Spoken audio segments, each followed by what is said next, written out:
Hello everyone. Rotational gameplay is something I have been doing since The Sims 2 days. I remember playing a Millionaire's Village in The Sims 2 and doing rotational gameplay with that challenge. And I remember it being quite tedious to play rotationally in The Sims 2. Or maybe I'm just remembering wrong, but I remember it being quite tedious moving from family to family. So I think The Sims 4 is a lot easier to play rotationally. Well, what is rotational gameplay? So basically, you spend a little bit of time with each family in a save file. It could be 3 sim days or 1 sim week, but you're supposed to spend the same amount of time with each family, and once you've done with your week with that family, you move on to the next one. It does make your gameplay less boring. I find it's quite nice to play rotationally.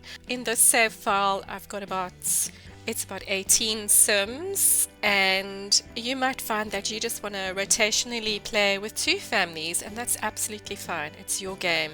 You must do what you enjoy.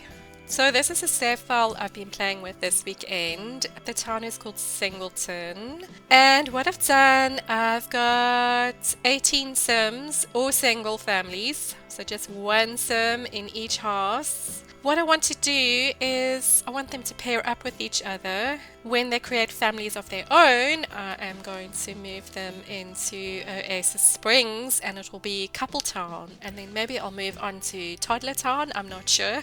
They'll all have toddlers, but that's my plan for this save file.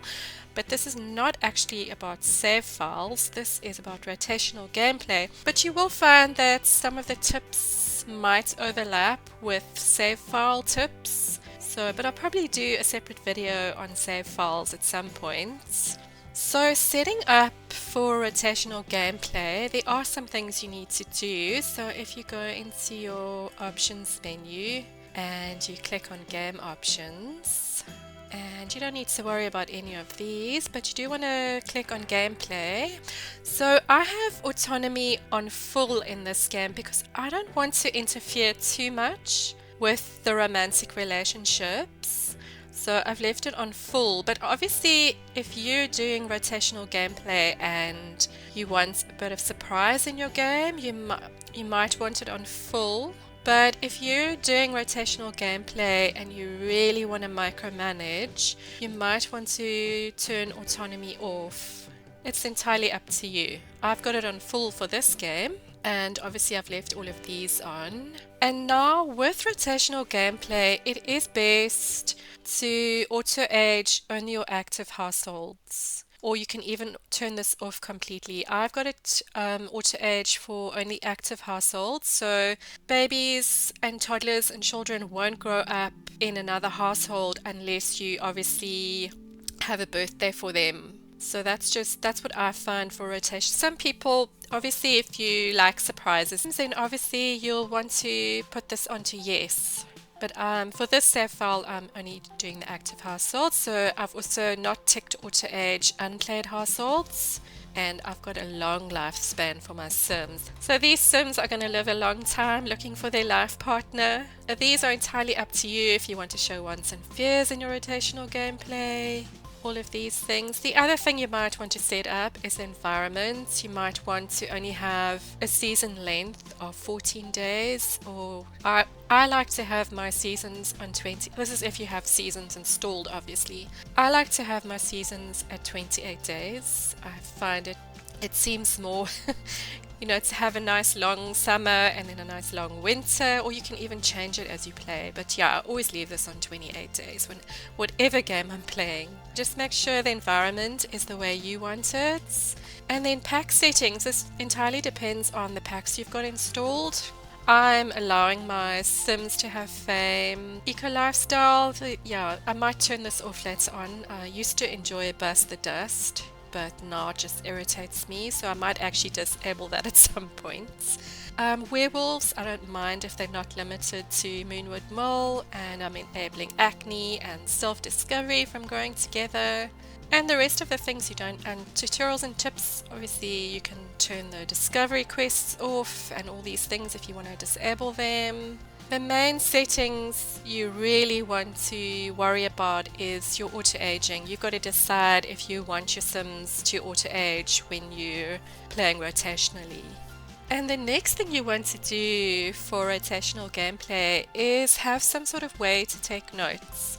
I personally use a notebook. I like to write everything down. Some simmers use a spreadsheet on the computer or maybe on an iPad or whatever. I don't like to do that because it's just an extra device. I prefer to write everything down. And then you can also, if you click on one of the households, there is space to write in the info panel. You can write a little backstory about your Sims. There's obviously you will run out of space at some point. I don't think you can go beyond this little point over here. So you've got a whole block to fill in. That's also another way to make notes, and you can make notes about the house as well if you want to. So yes, just make sure with rotational gameplay that you do have a way to take notes. As I said, I like to use a notebook. I write everything down. I make a note of my Sims aspiration. I try and give all my Sims a different aspiration. I try to make it quite diverse, so every single Sim is different. I give them each a different career, so I write that down. I don't like to give my Sims likes. I like to let them discover their likes and dislikes in the game. So it's very rare that I give my Sims likes and dislikes. But obviously I have to give them traits. Well, you don't have to, I don't think. But I try to give everyone in the world lots of different traits. So the next thing you want to think about is manage households and neighborhood stories. I have not enabled neighborhood stories for this save file as I have specific things I want to do in this save file. So I don't want anybody getting married or having babies or anything like that. I want to really control it myself. But obviously if you like surprises in your game, then neighborhood stories is a good way to have that happen with your rotational gameplay. That's if you like surprises. I don't want surprises in this particular save file, but some of my other save files I have neighborhood stories enabled. It's entirely up to you. These are the households that I created. It says 29, but I know I only have 18, so I don't know what's going on here. But I have 18. Maybe there's a Sim hiding somewhere that I don't know about.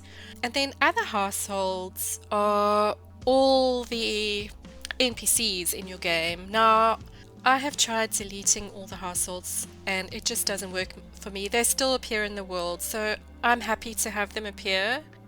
Walking around in the world, not in houses, because this is actually, the rest of the worlds are all blank. If you want to go and delete all of these, if you don't want them appearing in their game, you can try that. It doesn't work for me. It might work for you. So that's just something to think about as well. So once you have your Sims, you might have families. This is just all singles. That's why it's called singleton. So once you have all your families, you've set up your game the way you want to play, not how someone else is telling you to play, how you want to play. And you kind of now need to decide how many days you are going to spend with each Sim or each family of Sims. You can chop and change. Maybe for a while you just want to spend like one day with each Sim or each family, and then maybe next time you play you find maybe one day is not enough and you want to spend a week with each family. So what I normally do once I've created all my families, I go in to each family. So let's go visit Christopher. These are all amazing builds that I've downloaded from the gallery. These are absolutely amazing. I'm getting distracted now, but I've actually got to show you. I've got to show you Cherry Blossom Park. It really is amazing. It's by Angerouge 24. But wow, this is a rebuild of Willow Creek Park or Magnolia Blossom Park. It is so beautiful. It's probably one of my favorites. It's beautiful. Okay, so now that I got distracted, let's go back to Christopher. Okay, so once you have set up your game and you've decided how long you want to spend with each family every time before you move on to the next family or the next sim, the next thing I go and do is I get my sims to get to know each other. So I normally go in and I spend one day with each sim in the save file and send them to visit their neighbors. So all you do is obviously click on travel. Okay, so he's actually met, I played quite a bit this weekend, so he's actually met a lot of his neighbors. Oh, he's tired. He doesn't want to go visit anyone. I'm playing in this sequence. I'm playing with Christopher, and then I go to Devon, that one, that one, that one, and then I move on to this neighborhood and play there, and then down to this neighborhood. So it does make for much less boring gameplay. Alright, so my sim will pretend he doesn't know anybody. So he would first go and visit Devon. Alright, let's go and visit Devon. And that's how I get my sims to meet each other. I actually physically take my sims to meet their neighbors. And they just go and knock on the door. Hello, I'm Christopher. How are you doing? So if you have get together, you can also use the club system to get to know your neighbors and other sims. I sometimes use the club system, sometimes I don't. With this particular save file, I actually got each sim to go and introduce themselves to their neighbors. I think yesterday when I was playing, Bianca, who's my famous celebrity, she's a celebrity sim, she was just never at home, so nobody could introduce themselves to her. Eventually, she went and introduced herself to everybody. I also find for rotational gameplay, it's actually quite fun to make up some rules, especially if you have kind of different neighborhoods with, like this one, for instance, I've got my very wealthy sim, Christopher. Then I've got the rich sims over here, and then I've got kind of the middle class, and then I've got my poor sims, there's the trailer park, and there's all these poor sims. And I made a rule for my sims that the wealthy are not allowed to mix with the poorer class. But I make these rules to be broken, so it just makes for more interesting gameplay. So Christopher is not supposed to go and introduce himself to any of the poor sims, but he might bump into them at a nightclub or at the spa or at the flower cafe or at the library, but he's not allowed to go and introduce them. He's not really allowed to mingle with them. But if he bumps into them, that's breaking the rules. He can talk to them, but it just makes for a little bit of fun. So I set up these silly little rules, and they're actually meant to be broken. So it does make it a little bit more interesting, creates a little bit of drama. Or I'll make a rule that's none of my single sims are allowed to get pregnant. They've got to have a partner to have children, and then you just go and get all your singles to have kids, and they're completely breaking the rules. Make some silly rules for your sims not to follow, that you can kind of have rules and let them break them. That just makes for interesting rotational gameplay. For rotational gameplay, having a wide variety of sims or families, blended families, mixed families, whatever, it just makes for more. This obviously, this one I particularly wanted to have singles because I want to see who they pair up with. So I'm trying not to micromanage too much because I want them to naturally meet their partners and whoever it may be. So yeah, for this one, I started off on the weekend just playing each sim for one day. And I'll probably move on now that everyone knows each other, all the neighbors have met each other. I'm actually probably going to play each sim for 1 week and see how it goes. So that's it. That's my tips. You just need to make sure you set up the game the way you want to. Make sure you have somewhere to take notes, whether it be a spreadsheet on a computer, a notebook, or even in-game if you just want to make just brief notes on each family or each sim. Think about neighborhood stories, whether you want to enable it or not. If you like surprises, neighborhood stories is the way to go. And just think about if you want to include townies in your game, you can delete them through the manage households. Although I can never get it to work. If somebody knows how to get that to work, please let me know. And decide how long you want to spend with each sim or each family, and get them to all get to know each other so you can have a little bit of drama in your game. And you can even use the club system for that. And also, don't forget, if you have seasons installed, don't forget to use your holidays. Set up holidays. I've set up some holidays for these sim. We have Get Summer Ready, and we've got Hello Summer. I think I've got some spring holidays. So we've got Spring Fling, and we've got Flower Bunny Day, and we've got Gardening Day. So yes, don't forget, if you have seasons, to set up some holidays for your Sims. And just make sure you have a wide variety of different types of Sims and all different types of families. Try and make the traits all different and the aspirations, so each time you play, every single Sim is different. And set some rules for your Sims, that the rules that they can break. So to make, to make your gameplay more interesting, set up some rules for them and see if they can stick to them or let them break those rules. And just remember, it's your game. You're supposed to have fun with it. So you need to play the way you want to play. So if you just want to, in your rotational gameplay, you just want to play with 2 families, that's perfectly fine.